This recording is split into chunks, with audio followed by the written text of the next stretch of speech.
Hello friends, అందరూ ఎలా ఉన్నారు? ఈరోజైతే నేను మీకు కొన్ని వెజిటబుల్ సీడ్స్ అయితే చూపించాలనుకుంటున్నాను. ఇలా అయితే కొన్ని నాటు విత్తనాలని ట్రాన్స్పరెంట్ ప్యాకెట్‌లో ఇలా ప్యాక్ చేశారు. ఇవి బెండకాయ, పప్పుల చిక్కుడుగాయలు, కాకరకాయ అండ్ పచ్చి పెసలు అండ్ మినుములు ఉన్నాయి. అండ్ వేరేవి పెద్ద ప్యాకెట్స్ కూడా ఉన్నవి. వాటిపైనైతే ఎర్త్‌గో హైబ్రిడ్ సీడ్స్ అనేసి ఉందన్నమాట.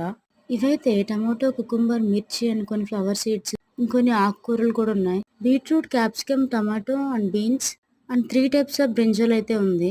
Sweet corn, papaya, carrot, watermelon, cabbage, cauliflower and నేతి బీరకాయ, పంకిన్ అండ్ యాష్ గార్డ్, ధనియాల విత్తనాలు కూడా ఉన్నాయి. వాటి నుంచే కదా కొత్తిమీర వస్తుంది. ఇంటి దగ్గర చాలామంది ఆర్గానిక్ ఫార్మింగ్ చేస్తారు కదా! వాళ్ళకైతే ఈ సీడ్స్ చాలా యూజ్ అయితాయి. చాలామంది కొనుక్కొని వెళ్తున్నారు. అండ్ కొంతమంది రైతులు కూడా ఇవి కొంటున్నారు. అండ్ ఇలా చాలా రకాల మొక్కలు కూడా ఉన్నాయి. ఈ వీడియో గనుక మీకు నచ్చినట్లయితే లైక్ చేయండి. And please do subscribe for more.